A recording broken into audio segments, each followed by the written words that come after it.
Parang ganito yung pakiramdam ng maraming tao ngayon. Parang first time nagkaagulo ang global power. No? Parang first time nag-shift ang mundo. Pero kapag tinignan mo ang history, may mapapansin kang pattern na hindi ito bagong storya. Paulit-ulit na itong nangyayari.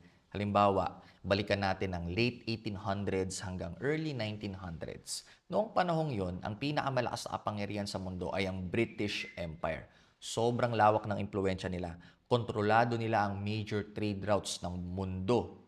Ang pound sterling ang ginagamit sa international commerce at halos kalahati ng planeta may impluensya ang Britain. Kaya nga may kasabihan noon, the sun never sets on the British Empire. Ibig sabihin kahit saan ka sa mundo, may bahagi ng lupa na kontrolado nila. Pero habang nangyayari yun, unti-unting lumalakas ang United States. Lumalaki yung economy nila. Lumalaki rin yung military capability nila. Pagkatapos dumating ang World War I, at ilang dekada lang ang lumipas, dumating ang World War II noong 1945. At pagkatapos ng mga digmaang iyon, nagbago ang balanse ng global power. Unti-unting bumaba ang influence ng British Empire at doon nagsimula umangat ang United States bilang dominant superpower. Dollar ang naging global reserve currency.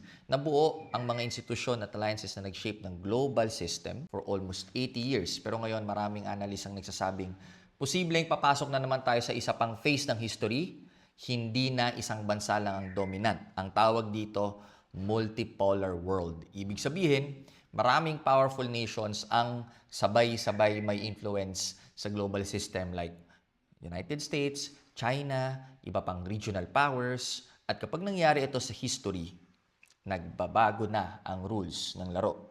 Kaya sa susunod na episode, pag-uusapan natin kung ano ang tunay na laban sa panahon ng global power shift dahil hindi lahat ng gera nangyayari sa battlefield.